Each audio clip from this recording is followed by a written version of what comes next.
In a world where the grind never stops and real support is hard to find, one artist is turning this struggle into the strength. Today we sit down with Von Dre, the pen, the author behind songs like Baby Mother, Splurging, Rush Card, Prayers, Problem Child. Now he's the rising voice behind this new project, Like Father, Like Daughter. This is a story of an artist balancing fatherhood, music, pain, and purpose, and turning real life challenges into raw emotional sound. From his early days of chasing the dreams to the battles of people getting to believe, the moment fatherhood changed everything, Von Dre opens up like never before. Get ready because this is deeper than music. This is a legacy. This is growth. This is Like Father, Like Daughter, the interview with Von Dre. Welcome back to the channel. Today we have a very special guest. I appreciate you sitting down with me. Today we have Von Dre. Can you let the people know where you from? Man, DC zone, man. DC. A lot of people be like, I'm from the DMV. I'm from DC. You know, DC raised me, man. You understand? DC raised me, DC pays me. That's how it is. You got a new project out. And how long you been rapping? Man, I've been rapping since I was about 8. About 8 years old, I walked in the room and my cousins was freestyling, having a little cipher, and I jumped on right then and there. I said some bars. I remember when I said something about Lil Bow Wow. You know what I'm saying? Ripping his cornrows out, sending them to his mama, telling her to shout. You know what I'm saying? I remember that line because that was the one line I said. Everybody was like, oh, shit. And then from then on, I was like, oh, I can do this. I just love that feeling that people hanging on to your every word, you know. And then I took it to school. When I was in the schoolyard, I'd be rapping at lunchtime at the lunch table, busy doing a beat. Or when I was in 5th grade, I remember I used to rap against the security guard. They have a crowd full of kids around us and be freestyling back and forth, you know, on some play, but you know, all that shopping your tune when you growing up. Hey, you got a new project out this. I could say this fire. It's fire, you know. Yes, sir. And I see you got somebody there with you. Is that who inspired Hello, the mama. concept behind the new project, Like Father, Like Daughter? Everything is about her now, man. You know, of course, like father, like daughter. This little Shalene, she sleep. You know, she get with daddy. She eat, play a little bit, then she go to sleep. See how she get. She knocked out. And I ain't even holding her like you would put her to sleep. I just was holding her. You know, I think she passed out with her hand up and all that. She profiling. You see the arm? Hey, She passed out. I was like, man, I thought she was gonna be up for the interview. hey, she worked hard, Slam. Hey, so it was fatherhood the concept of this project when you came up with the title and the songs for the project? So it's like I literally put it in perspective of, you know, the relationship and what I felt like my journey to fatherhood entitled. Like everybody's journey not the same, right? Some people have a smooth journey, some people have like they got like the happiest partners in the world, some people they the worst enemies. It just so happened my journey, you know, was a little rocky, you know what I mean? It wasn't like it was the worst journey because, you know, me and my child's mother, you know, we had our great moments and then we had our tough moments. But I like to talk about the tough moments, you know what I'm saying? And that's what, you know, the project is basically about the tough moments and also dealing with the tough moments. So, you know, we got Baby Mother, Problem Child, Rush Card, we got Talks at 2, I got Prayers, Splurging, Head of Household, and you know, You got some joints now. and all them You got jobs some got some. joints. All them titles got something to do with like your role as a man or your role in a Mm-hmm. relationship. You know what I'm saying? Or a part of the Mm-hmm. relationship. And you know, like father, like daughter was like I thought about Lil Wayne, like father, like son back in the day. That was a great album that I used to listen to all the time. Mm-hmm. And I thought about, you know, I named it something else at first. It was called Fathering Type Beats. But, you know, all the channels that I dropped my music through, it was like, man, that title is a little generic. And we want something that's, you know, a little more unique because, you Mm-hmm. know, you have issues looking up your music. So I thought to myself, you know, in my brain of brains, I said something catchy that people are gonna look for that might pop up when you go look for something else. You might go look for like father, like son, and listen to some Mm-hmm. old Wayne, and like father, like daughter will pop up. You know what I mean? And like I said, I'm speaking to the multitude of men that might feel unappreciated or feel like, you know, they going through whatever they going through with their partner or their counterpart. And they don't have no relief. They don't have no outlet. They don't have no way to Mm-hmm. voice themselves. And they might not know how to deal with them emotions. That's where my music comes in. My music comes into, you know, help you relieve yourself. It's like a therapy form. You know what I Mm-hmm. mean? Give you a voice. In a sense. Yeah.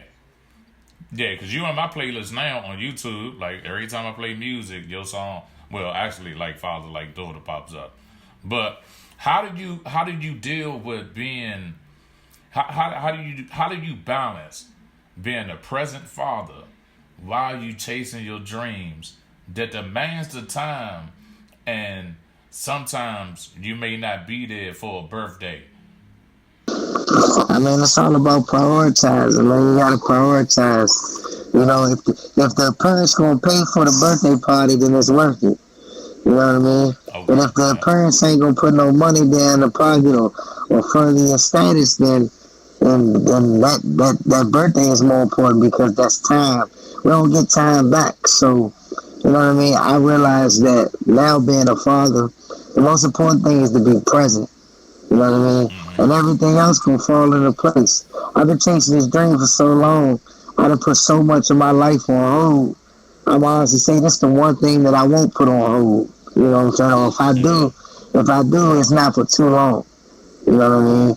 I might miss her because you know when we go through the life and what we're going through, just like I am, I'm going through every day. I might not have my daughter every day because man, her mother ain't Right. together. You know what I mean? So Right. saying that, I'm already missing time. You know what I'm saying? So in the Uh-huh. time that I do get, I just make the most of it. You know what I mean? And that's the most important part. Being present and making most of the time you get. So that's what I do. Everything else, like I said, is gonna fall in place. Mm-hmm. And so I said that to say this: how is the support of the people that surround you with your music? So that's a trick question right there, right? Because I feel like every artist runs into this, at least the ones where I'm at, right? Where it's like you know that your folks and your people around you, they might they might know you got a gift, they might know you got a talent, Mm-hmm. but people don't support the train until it's already taken off. You know what I mean? People don't Right. join the plane until it's already in the air. That makes Right. sense. So it's like I've been dealing with that my whole independent career, trying to get people that say they rock with me to really show me they rock with me. To the point where you can't even really base your success or your dream off the people around you. You got to get outside the box and go other places. And that's how you base where you're going and what you got. Because if you do it with the people in your backyard, you know what I mean? Them people in your backyard, they only there for what they can get at your backyard. They only there for the barbecue. You know what I mean? Right. They only there to take a play home. They not there to support the Mm-hmm. whole makeup. They not gonna clean up after the party over. You know what I mean? Right. So I learned that like I can't put my success and everything else in other people's hands or look at the people around me and say, oh, this, they rock with me, so I'm gone. Because, again, people outside of where you from gonna rock with you first. And that's just Right. law. It's a messed up law because, you know, it's always those people that you rock with that be like, man, I rock with Slim or, man, your music crank. But How many of them play your music every day? You know what I mean? Facts. How many of them listen to you every day and telling somebody else that you the hottest nigga that they know, or you the hottest artist that they heard? How many of them really rocking with you? I call that really rocking with me when you play my stuff. Like I said, you say you listen to my music when you listen to your playlist. You rock with me. But I Right. got partners that have been with me for 20 plus years that don't do that. That's crazy. Because I had another question, but you answered it. Because I was going to ask you, what's the difference in your opinion of people who watch and people who support? But you already done answered that. Yeah. You know what I mean? People will watch you because they want you to fail. People will support you because they want you to do good, but it's like people only gonna support what they think. And where we come from, it is a crab in a barrel mentality. You won't support your brother because you feel like he gonna go further than you, or he might get there and leave you behind, and you don't want to be left behind. So you might know he the hardest. You might know your man the best basketball player you ever seen in life, right? Mm-hmm. But you're not gonna hang with him and tell him don't smoke weed, don't drink alcohol, don't go to this party where they doing drugs and doing this. You're gonna party with him and act like he just like you instead of having his best interest at heart because you're afraid that he might make it to the league and leave you behind. There's niggas that do that. You know what I'm saying? Where I think it should be the opposite. Yeah. You should always want the best, and you should always push your partner to be the best. You know what I mean?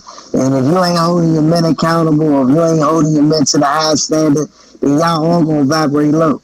You know? But it take living life to learn these lessons, man. You know? So what's how don't you give up? I said, well, I hear you, my bad. How don't you give up? Like when you feel like what the hardest part, to me the hardest part of music is getting somebody to support you. So what keeps you motivated to keep going? Is it what's in your arms right now? I mean, this is my motivation moving forward for the rest of my life right here in my arms, but before she came, before I had this, it was just the need of life, living life. You know what I mean? I make music based off life. I make music based off where I am. I make music based off what I feel. And I'm always constantly growing, learning, and feeling, and going through new things. So no matter if 100,000 people hear my song or 10 people hear my song, to me it's about creating the art, and the part of the situation that I said is therapy. To where me getting it out there to where it's on wax for people to hear, and even for myself to go listen to. I'd rather be on wax than be, inside, and I'm internalizing it, if that makes sense. Yeah, So, most definitely. so I'd rather it be an outlet than an input. All right, so let's get into this project, like father, like daughter. What was the moments when you was recording this project that the song took a different direction that you didn't expect? I mean, to me, it's always when you put that first verse with that hook, when you put that verse with that hook, and then you hear it on the other side, and you start to say, that's it. Like splurging. When I did splurging, I could see myself riding in the car with her in the back seat, going to the mall, going here, going there, spending a little bit of money on her, making her happy for the day, going to get ice cream or whatever else it take to see her smile when she of a certain age. Prayers was a song that I did where I felt it. I was like, it's an anthem for all niggas and all people that lived a certain life and you don't live that life no more, but you don't want you living that life that with your kids. You know what I mean? Yeah. Problem Child was like, I thought about some old Jay-Z type vibe, like 99 Problems, Jane 1. still trying to find where my drip came from. Like, it's just, once I get that momentum, it's hard to stop. Especially when I'm, go ahead. My bad. Go ahead. No, I was saying, it's when I get that momentum, it's hard to stop. Especially when I'm in the midst of whatever I'm going through that I'm actually writing about. Splurging on my daughter for the summer. I'ma make sure her whole life is amazing. Baby daddy, baby mama drama. Trying to break a cycle, still I can't escape. I can't help the life that I was given. Crazy, this the world we gotta live in. Now it makes sense with Stevie Wonder. In the sky, I'm still searching for that ribbon. She ain't real, ain't a phase, it's a lifestyle. Same nigga I am on stage, I'm the same when I put the mic down. Life made me aggressive, my ex made me selective. Emotions I express them, can't say I love you unless I meant it. The weed I'm on expensive, the work I do extensive, the damage comprehensive. Can't hang with bad intentions, only family get extensions. Finally got the world attention. Won't